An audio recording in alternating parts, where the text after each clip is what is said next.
Good morning. Welcome to the Unitarian Universalist Church of Palo Alto. We come here to transform ourselves and each other and the world. Happy New Year. Good to be together.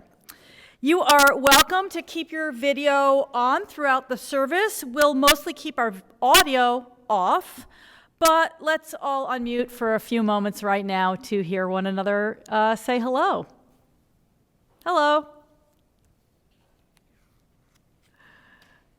Good morning.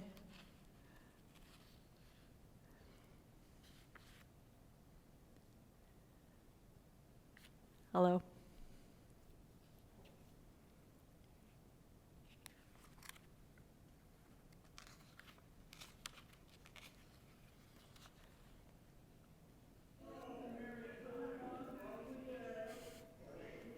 Good morning, good morning. Happy bustle.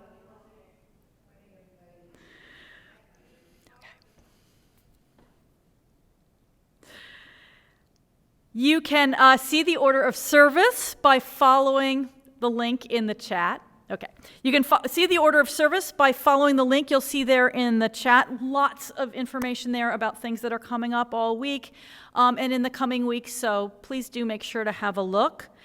If you are new to UUCPA, I want to extend a particular welcome. Our virtual welcoming table is open, and you'll see folks from the Membership and Growth Committee, including John Wright, our Membership Engagement Coordinator, looking for you there. So do take the opportunity to chat with them and ask any questions that are on your mind.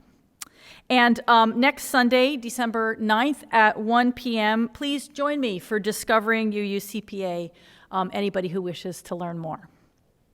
And now, let us begin our service.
If you have a chalice there with you, please light it along with me, and we'll sing the chalice lighting words along with Bruce.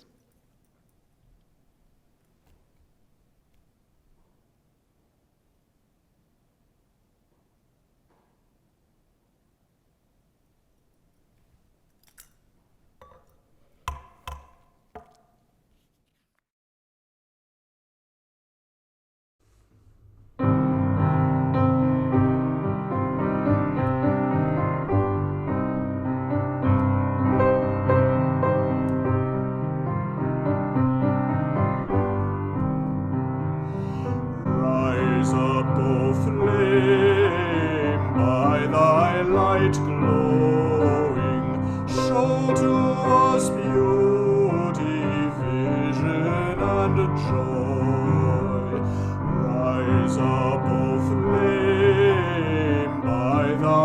light glowing, show to us beauty, vision, and joy. Rise up, O flame, by thy light glowing, show to us beauty, vision, and joy.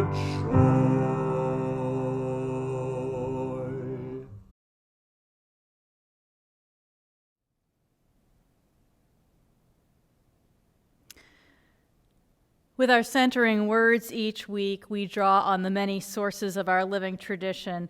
Today's words are from the Polish poet Wisława, I want to get her name right, Wisława Szymborska. Every beginning is only a sequel, after all.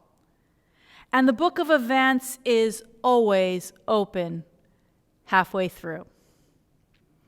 As we follow the sound of the bell into silence, let us become centered and fully present in this place together.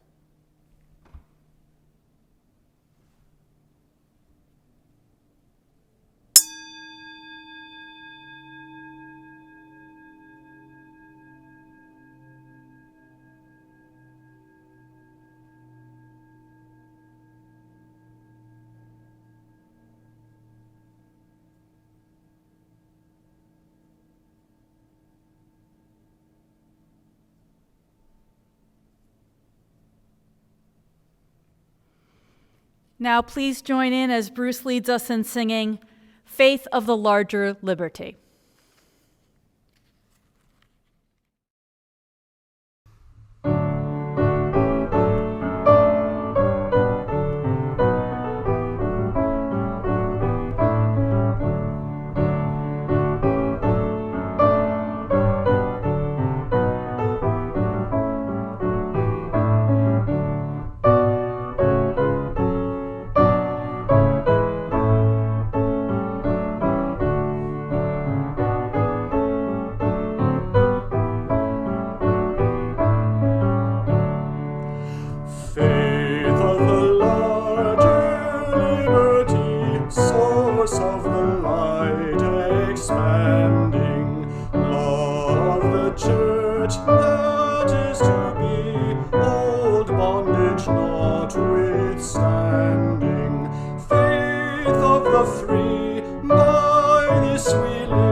Let us now turn our thoughts to the important events of our lives that others in this community share with us and that we are invited to share with everyone here.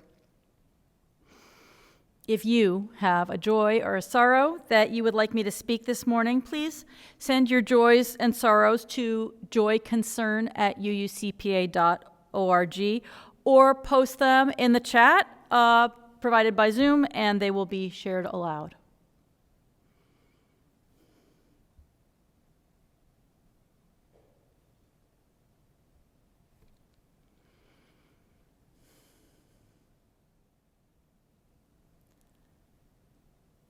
We have joys, we have sorrows shared with this community, and as always, many more that are in our hearts but not shared right now in this space.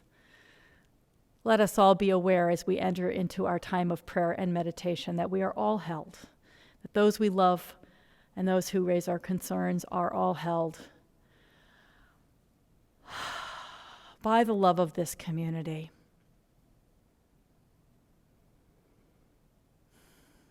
And how precious it is that we can share these connections with one another and feel our worlds grow larger as we share our hearts with one another. Let's take a moment now of silent meditation or prayer to hold what we've heard, to hold those unspoken joys and sorrows in our own hearts, and feel those connections.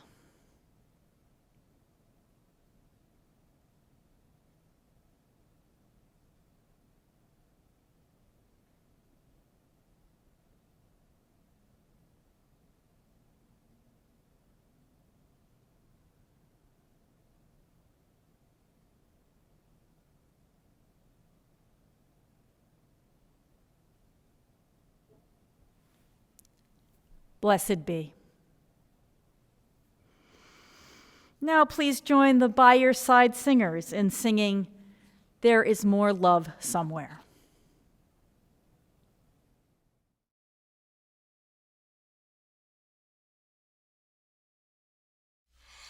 There is more love somewhere. There is more love somewhere.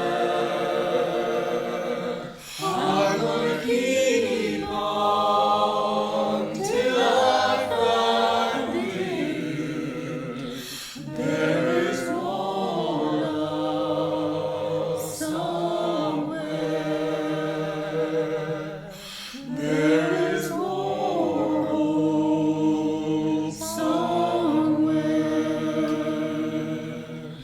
There is more hope somewhere. I'm gonna keep on till I find you.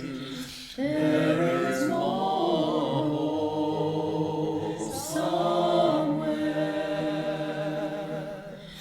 There is more peace somewhere. There is more peace somewhere. I'm gonna keep on till I find you. There is more peace somewhere. There is more joy somewhere. There is more joy somewhere. I'm gonna keep on till I find you. There is more joy somewhere.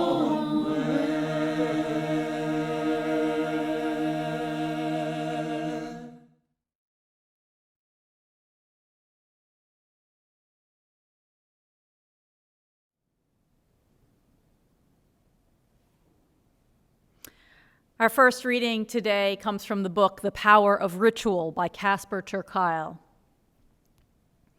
First, you already have a host of rituals we might call spiritual practices, even if you'd never use that language. Reading, walking, eating, resting, reflecting. These are legitimate and worthy of your attention and care, and they can be the foundation of a life of deep connection. Second, I hope you feel empowered to translate ancient traditions to enrich those modern practices. and that you feel permission to be creative in combining the ancient and the emergent. Our second reading is from an article called Spiritual But Not Religious by Amy Hollywood. A series of common questions seem to underlie many people's conception of spiritual experience. How am I to have my own experience of the divine? How can I experience the divine personally? And isn't such a desire rendered impossible within the framework of institutions that direct my understanding and experience of God? What happens to that aspect of my experience that is irreducible to anyone else's? On the one hand, many who consider themselves spiritual understand their spirituality in terms of an attunement with nature or spirit, something that is bigger than and lies beyond the boundaries of themselves. Yet, on the other hand, there is a keen desire for this experience to be one's own. Some of the framework of institutions of which Amy Hollywood writes can be seen in the many symbols in language, sculpture, architecture, painting that appear in the anthem video that follows. I encourage you to listen and look and just notice how they affect you.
السماء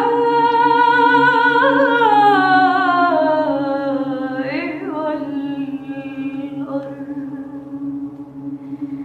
مملوءة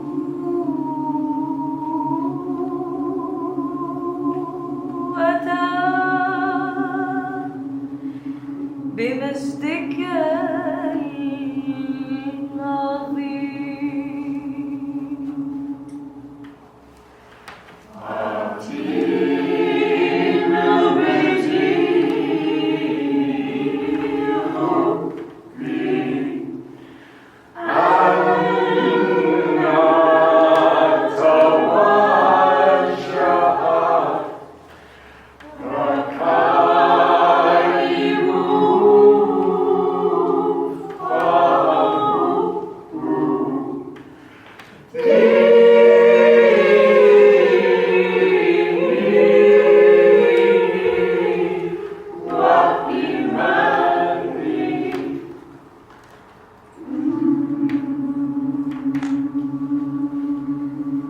سبحانك اللهم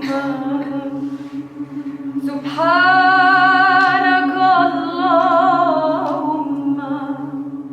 جل علاك لطفا بعبدك خالقي رحمن يا كاشف البلوى يا كاشف البلوى أتيتك راجيا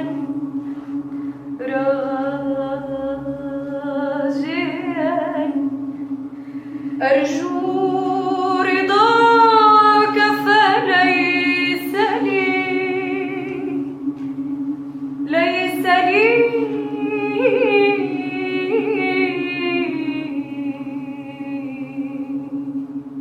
إلا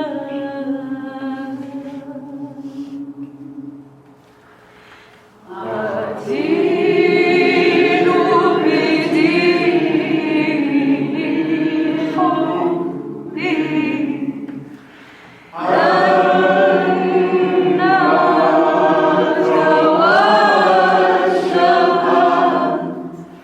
وجهت ركائبه فالحب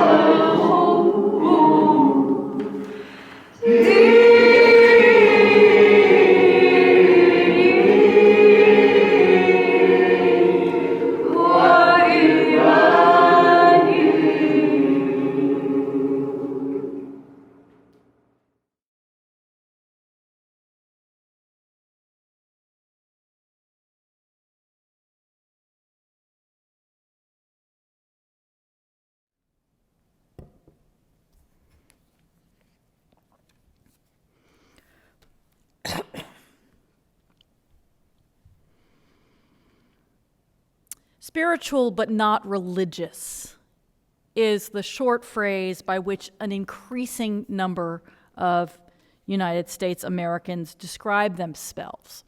SBNR for short among religion pollsters.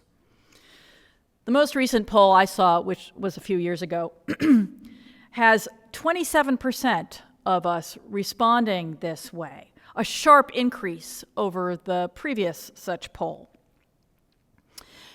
People break down this issue in different ways, not surprisingly.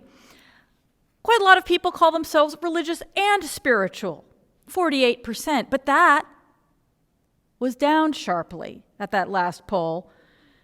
Some people call themselves religious but not spiritual, 6%. And quite a few say, neither one, thank you, 18%. But it's this phrase, spiritual but not religious, that catches the imagination, certainly of a Unitarian Universalist minister, because that sounds so much like the tension that brings many of us or keeps many of us in our congregations. And I'm wondering, whether we can be a home for people who are spiritual but not religious, if we can even figure out what that means. To what extent are we already such a home? And to what extent is that just a tension that we'll never be able to resolve in what is, whatever you call it, unmistakably a religious institution, a congregation?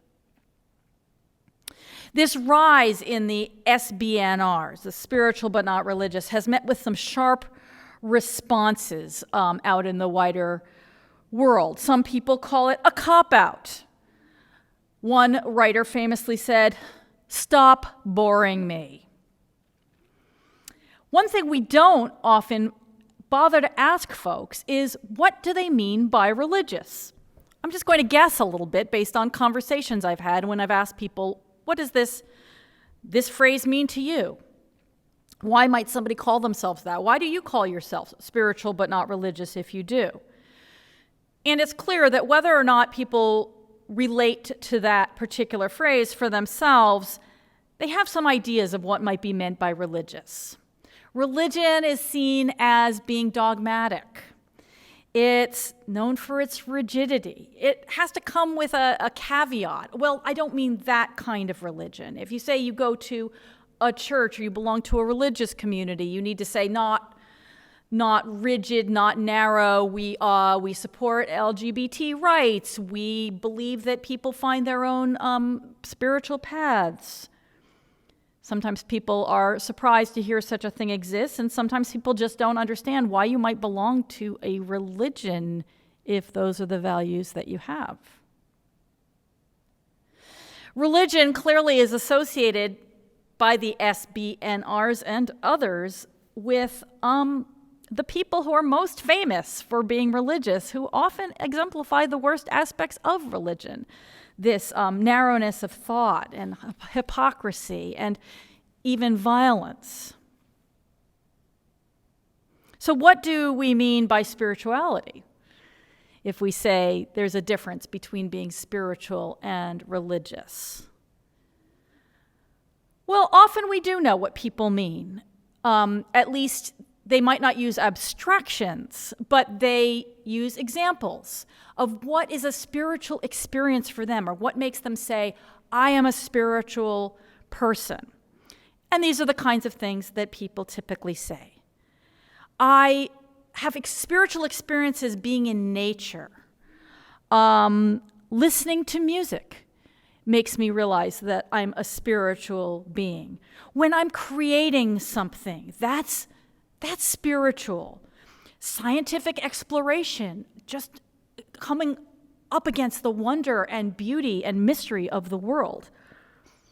Being with people I love, and occasionally people say being with animals I love, gives me a deep sense of spirituality.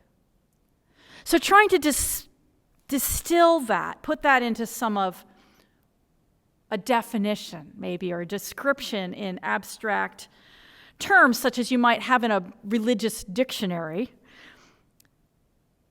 What people seem to mean by being spiritual is experiences in which one feels intensely alive.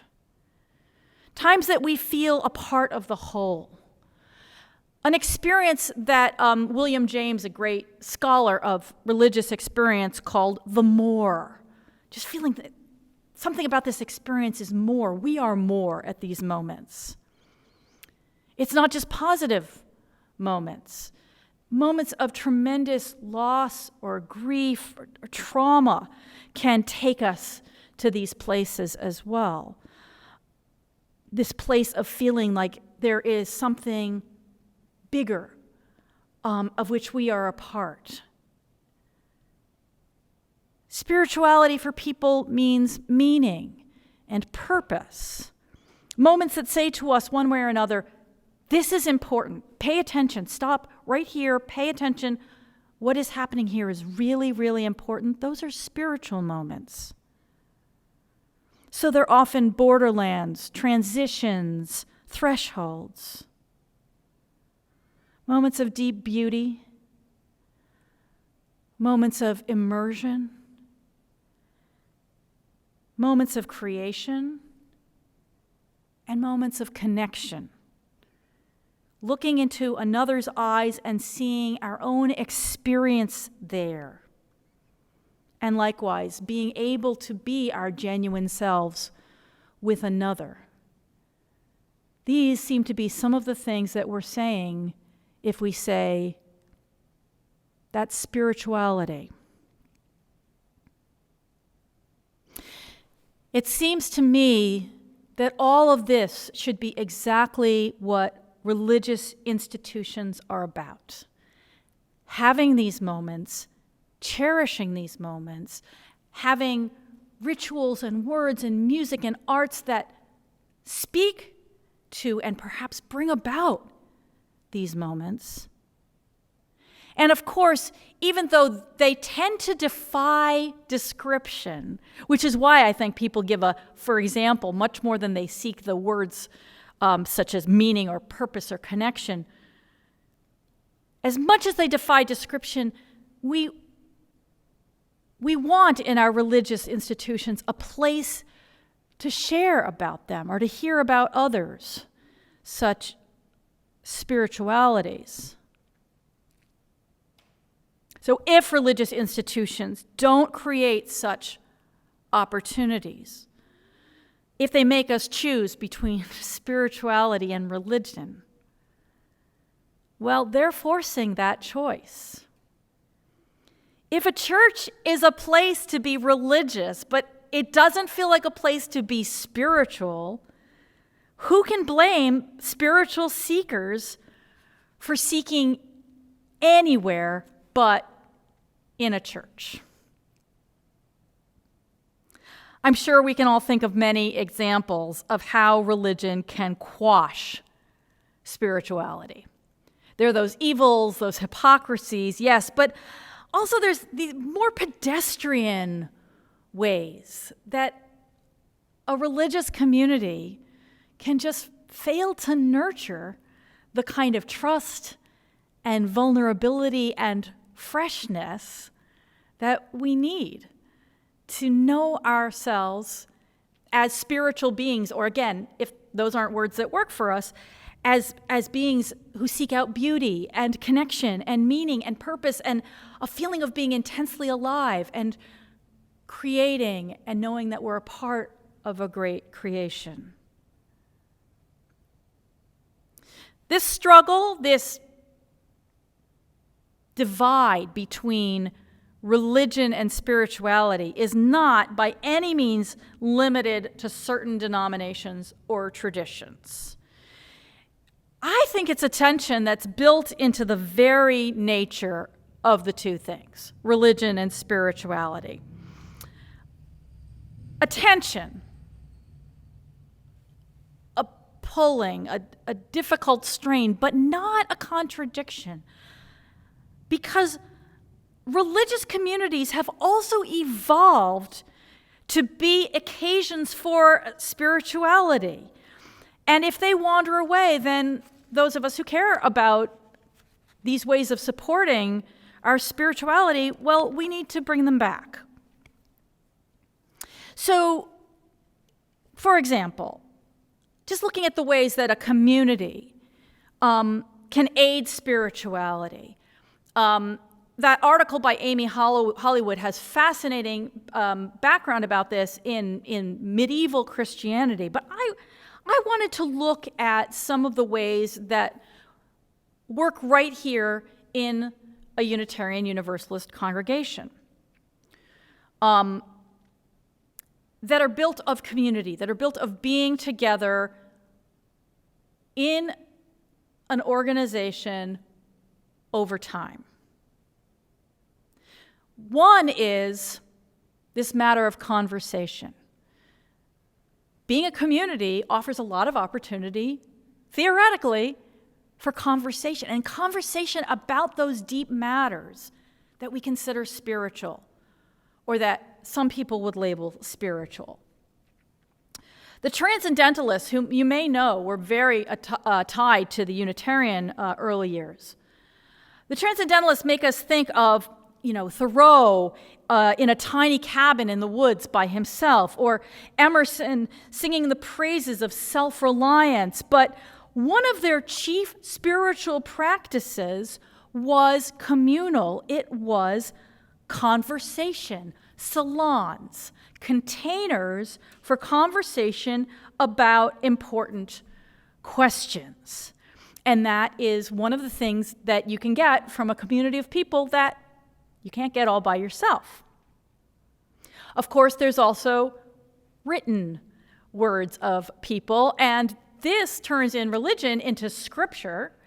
In a Unitarian Universalist congregation, it can be any number of books, such as the two that we just heard in our readings, any source of insight that has been recorded by human beings so that we can enter into conversation with them. That's also a kind of community. Of course, we don't need a church or any living religious community to connect us to the words of wise people through the years. But one of the things that religious communities ought to try to do if they want to be a home for spirituality is to collect those and bring out the best of those in their communal life. Ironically, I think one of the things that a religious community tries to do in order to be a container for spirituality is repeating things, because it creates a sense of ritual and familiarity. And by repeating week after week certain formulas, repeating year after year the same holidays and readings and so on, we allow our experiences to deepen, to spiral back around to, oh, I'm in a different place now in my life than the last time I heard this, and I'm hearing something new in it, this old story or this old song. Religious communities do that really well, and that repetition is often a characteristic of spiritual practice. Symbols, such as we saw in the anthem, beautifully collected by Bruce when he created that video. Symbols, again, an individual all on their own can be attracted to certain symbols. But they tend to take on a rich meaning through the layers of interpretation that very many people can bring to them. And then those layers build over the course of years. They become traditions. And so traditions can hold these meanings that help us remember the symbols that connect us to spiritual meaning. Music, of course, is something that we practice communally, not only communally, but often, usually it has a communal aspect. Whether it's hundreds of people or a few or at least two, one person playing another's compositions, music tends to be a communal activity. And in religious communities are one of the chief places that happens. Monks singing Gregorian chants, Santeria believers drumming, Unitarian Universalists singing songs that have become familiar and beloved through our hymnals. Next month, when I talk about spiritual and secular paths throughout UUCPA's history in the adult religious education program, I will definitely be branching out a little bit into how music has been of such high value to us, because it's a source of spiritual experience for so many of us here.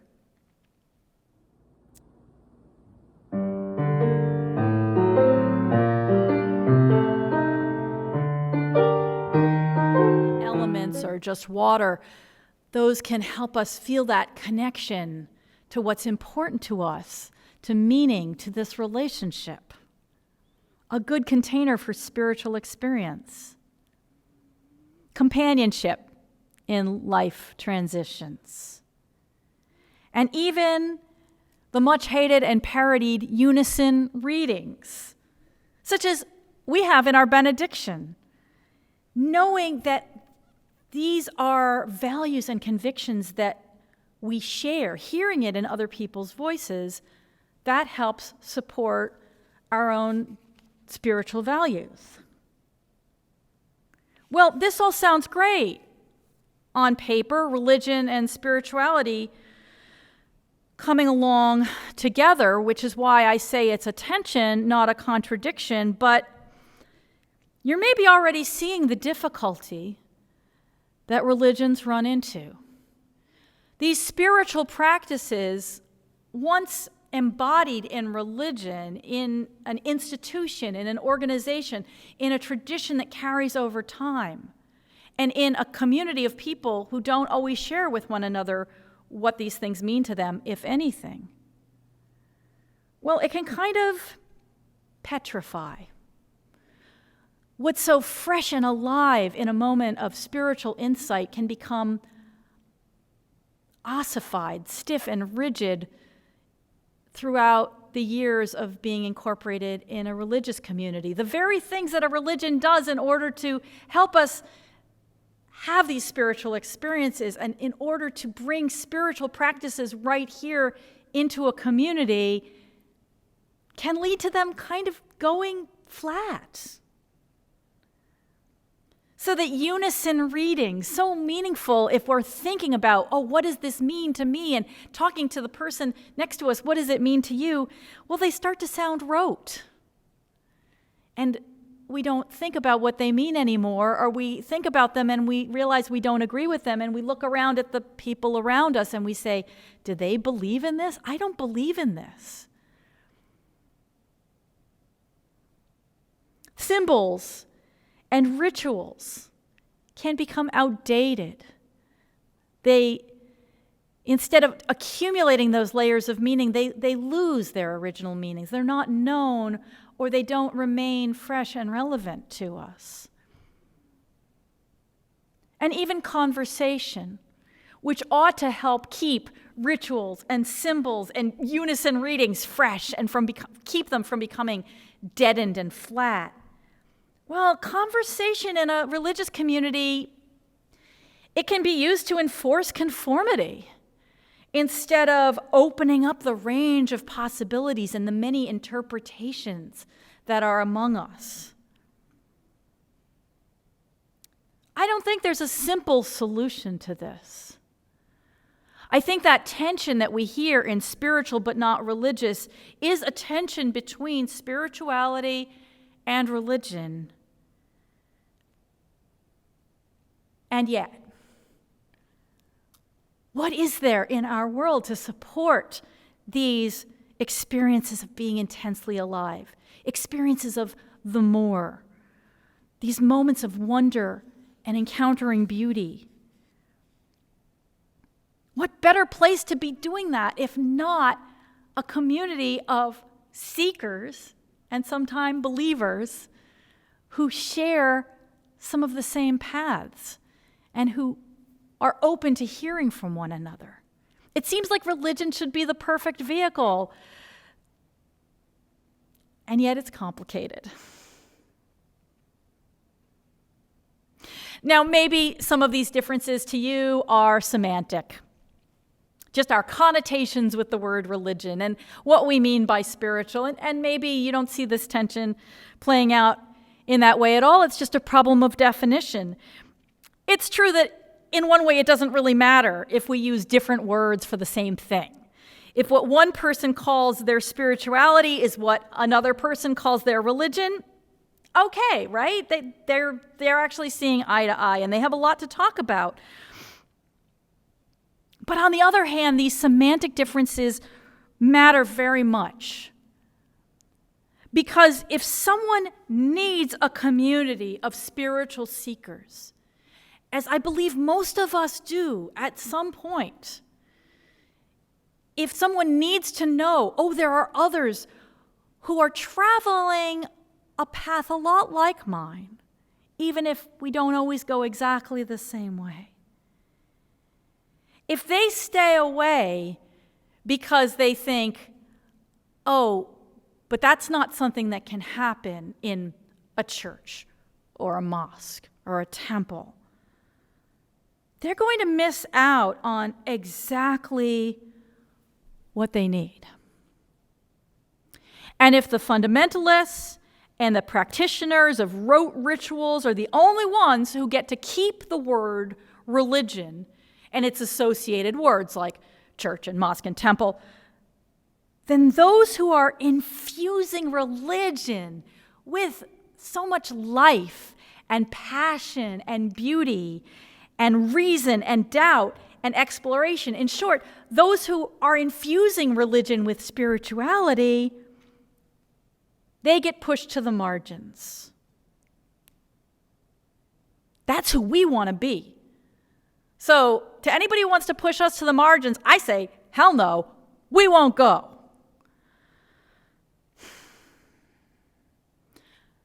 So many of us have been seeking on our own. And so many of us who grew up in Unitarian Universalist congregations have looked around outside and said, there's nothing else for me. This is the only place that I could be at home. We need our congregations to be cradles, to be petri dishes for the growth of spirituality. We need to break down that wall between the spiritual and the religious. Because if we don't do it, who is going to? And those of us who are here and those of us who are outside and still looking, we know how much it's needed. So I hope you'll stay with me as we continue this exploration, both in the class next month and in what I realized as I drew up my notes for this sermon could be a long and complex conversation. How can we be a home for the spirit, for the seeker, for all the things that people seem to mean when they say, well, I'm spiritual? Let's make it so.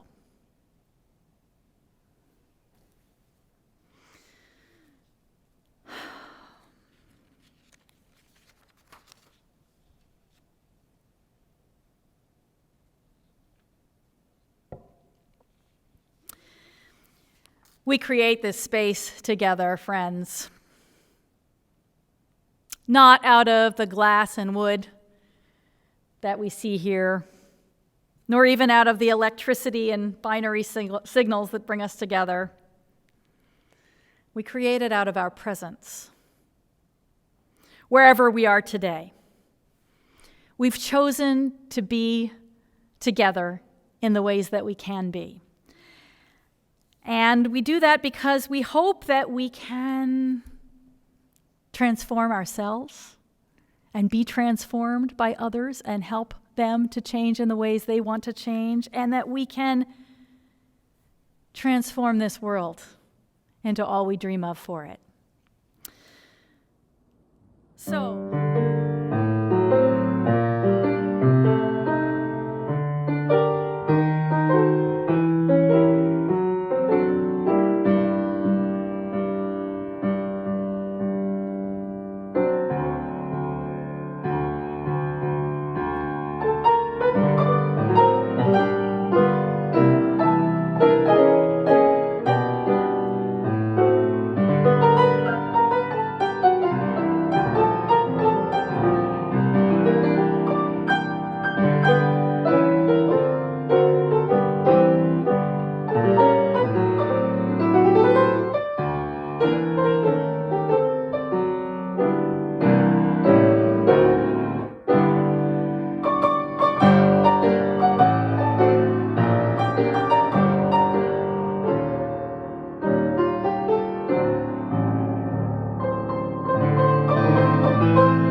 Thank you. Now let's join in as Bruce leads us in singing With Heart and Mind.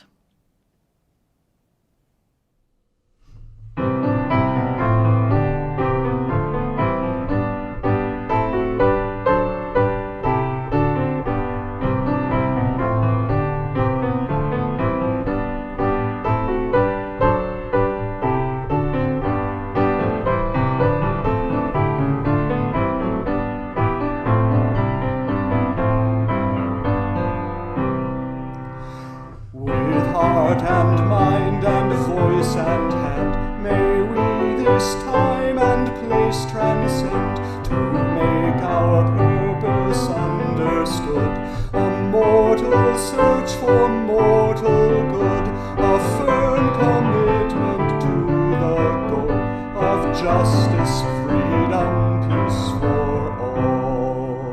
A mind that's free to seek the truth, a mind that's free in age and youth, to choose a path no threat impedes. Wherever light of conscience leads, our martyrs died so we could be a church where every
heart and mind and voice and hand, may we this time and place transcend to make our purpose understood.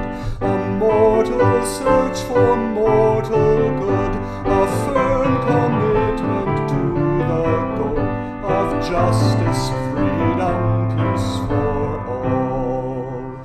A mind that's free to seek the truth, a mind that's free in age and youth, to choose a path no threat impedes.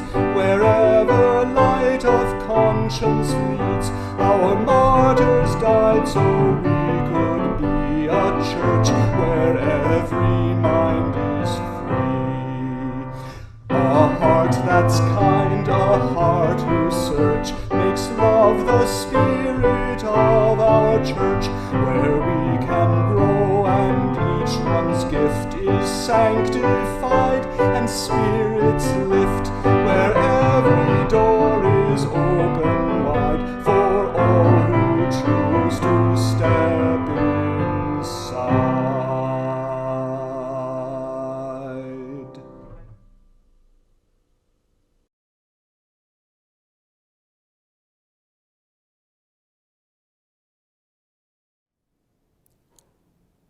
Lauren Bellamy wrote beautiful words for what we might take with us as we extinguish our chalice. If here you have found freedom, take it with you into the world. If you have found comfort, go and share it with others. If you have dreamed dreams, help one another that they may come true. If you have known love, give some back to a bruised and hurting world.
Please, I hope you'll be able to stay after the benediction for our virtual coffee time.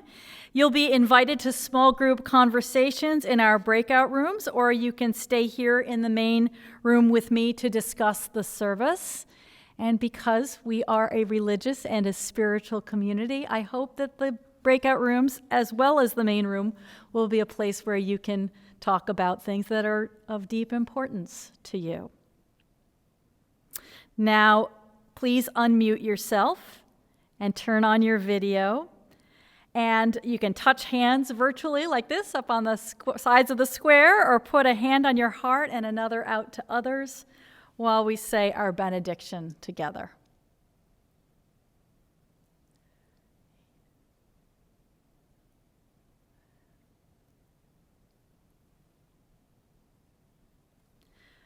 Go out into the world in peace. Be of good courage. Hold fast to what is good. Return no one evil for evil. Strengthen the faint-hearted. Support the weak. Help the suffering. Rejoice in beauty. Speak love with word and deed. Honor all beings. Amen. Lovely day.